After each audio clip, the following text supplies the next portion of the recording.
Today, I want to chat about Europe, which seems a bit on edge about its oldest ally. And there's this spiritual leader going toe to toe with the White House in some surprising ways. And military planners are having hushed discussions about possible conflicts that could be pretty serious, something we haven't seen in 80 years.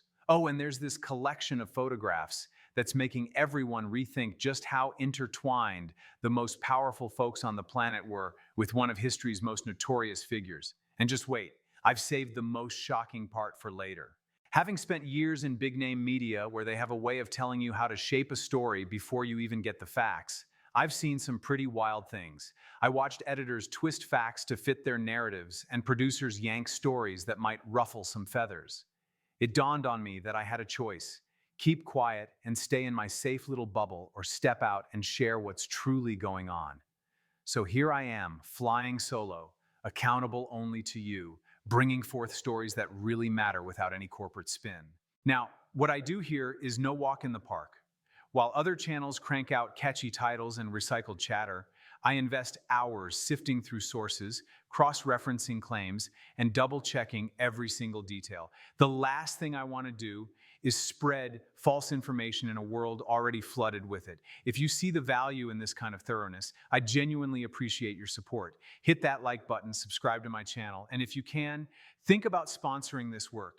It truly makes a difference. Stick around until the end, because what I'm about to share leads up to something you'll definitely want to hear.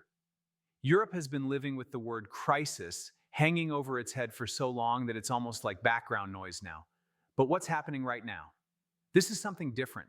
This isn't just another drama about debt ceilings or debates on immigration policy. It's the moment when a whole continent takes a good look in the mirror and realizes it doesn't recognize what's staring back at it. The European elites, those same people who have spent years lecturing others about stable institutions and liberal democratic values, are now confessing something privately that you won't hear them say on camera. The return of Donald Trump to the White House isn't just a minor political hiccup. It's a real threat to the political center they've built their whole careers around defending. There's something going on that should really raise eyebrows for anyone keeping up with current events. Trump isn't shy about his feelings. He's throwing shade at Europe, calling it weak and lost. His administration has rolled out a new national security strategy that signals they're ready to play hardball. It looks like they're set on meddling in the politics of European countries, breaking down established elites and pushing what they call friendly populists into power. Think about that for a moment. The United States, which has been Europe's oldest and strongest ally, is openly laying out a plan that feels like a reverse color revolution. This time, it's not some mysterious spook working behind the scenes against an enemy. It's actually America targeting its friends. For so many Europeans, this situation is a bit like watching your best buddy secretly plot against you, all while acting friendly. And let's not forget about the rising radicals across the continent. They're using Trump's words as if he's their spiritual leader, justifying policies that would have seemed utterly unthinkable a few years ago. Political landscapes are shifting, governments are toppling, and the established political order that once felt secure is realizing the ground has never been as firm as they thought. Now, if you think that's the end of the drama, think again. While European leaders scramble to rewrite their security strategies and grapple with this new reality, something astonishing is happening over at the Vatican. Pope Francis, the head of over 1 billion Catholics, is sounding alarms that would have seemed unbelievable in any other time. He's reaching out directly to the President of the United States, warning him that his talk and plans to sidestep Europe in key discussions about war and peace could really jeopardize the transatlantic alliance. This is a big deal that has been the backbone of Western power for generations. The Pope isn't just dancing around with diplomatic jargon either. He's straightforwardly addressing a potential split between the US and Europe. And he makes a solid point that trying to negotiate peace without Europe fully involved is as sensible as trying to build a church without a congregation. For those who get just how significant papal statements can be, this is no ordinary political commentary. It's treading into deep theological territory. So here's the deal. The Catholic world is sounding the alarm about a geopolitical shakeup coming from Washington that could tear apart the West more effectively than any missile could. It's a pretty historic moment we're watching unfold. And it's not just happening in a bubble. Behind closed doors at NATO headquarters, the talks are chilling. Senior military officials in Europe are actually discussing how to gear up for a conflict that only those who lived through World War II can truly grasp.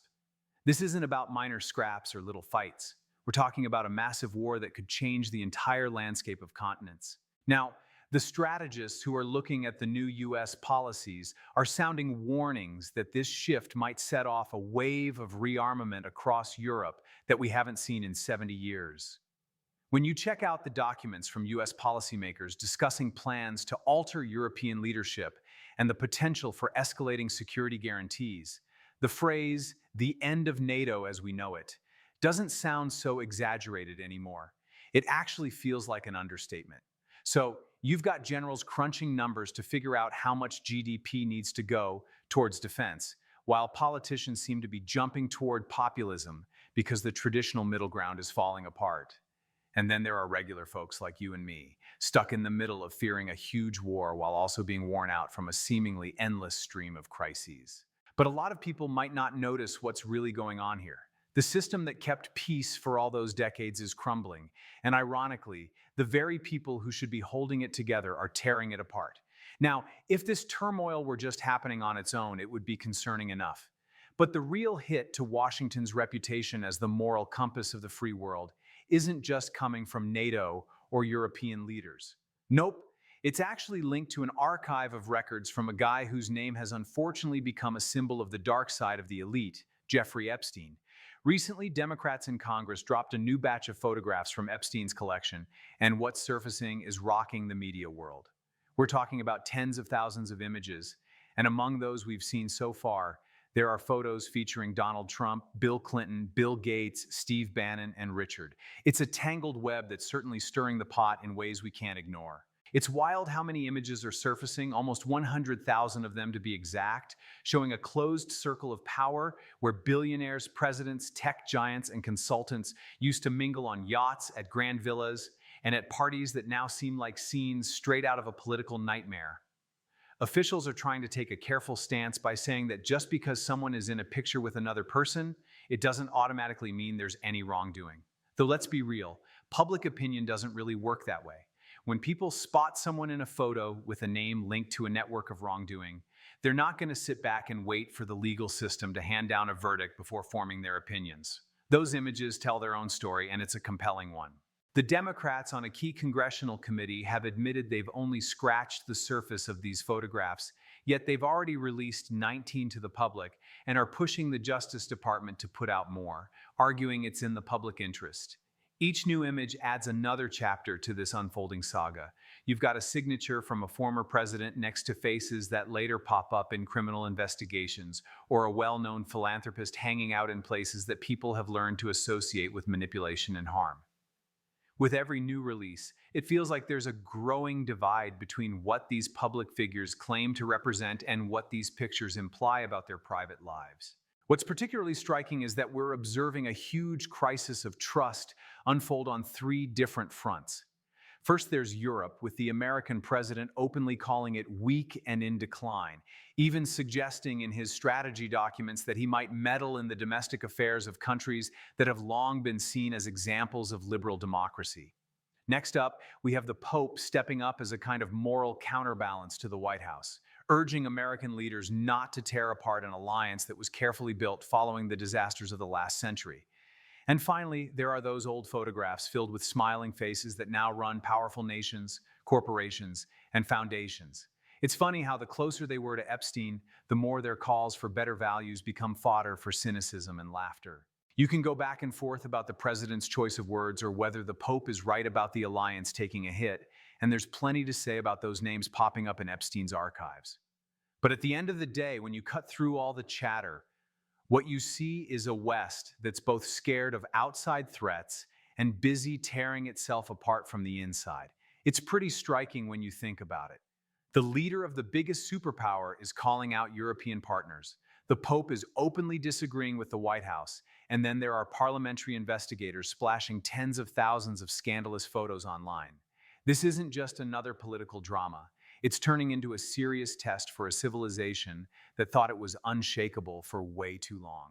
Now, you might wonder why any of this should matter to you. Why care about the tension between Washington and Brussels or those old party photos? It's because the very systems that shape your life, the alliances meant to keep the peace and the leaders who say they have your interests at heart, are built on shaky ground that can't be overlooked anymore. If this kind of coverage is important to you and you appreciate someone connecting all these dots to show the bigger picture, I'd really appreciate it if you could like this video, subscribe to my channel, and drop a comment with your thoughts. And if you're able, think about supporting this work because independent journalism has its costs. We're committed to fact-checking, doing the research, and ensuring we don't spread the nonsense that fills the internet daily. We can only continue this with your help. The powerful folks out there would rather you didn't see these connections or recognize these patterns, but that's exactly why I'm here. We've just navigated a tricky field of information together, and if it feels heavy, you're definitely not alone. It's tough keeping track of a world where allies seem like threats and once respected figures fall from grace. But getting to the bottom of it all is the only way to really grasp what's happening around us. You know, it's tough these days to get to the absolute truth when we're surrounded by a sea of made-up stories and convenient lies. I often find myself burning the midnight oil, sifting through documents and peeling back the layers of spin that big news outlets use. They seem more focused on keeping us cozy than actually informing us. I take on this not-so-glamorous job of fact-checking, not because it's a walk in the park, but because the other option is letting fake news steer our reality. I don't have a cushy safety net from a big corporation or anyone in a boardroom directing my words. The only thing I have is you, my audience. If you appreciate this independent vibe, I'd really love it if you could hit that like button and subscribe. It genuinely makes a huge difference. And if you're able to, I'd be thrilled if you considered supporting this channel as a sponsor. Your support isn't just a donation. It's what keeps this light shining in the dark. Together, we're creating something genuine here. A community that values truth over loyalty. Thanks for being a part of this. The world is changing quickly, and we'll be keeping a close eye on it all.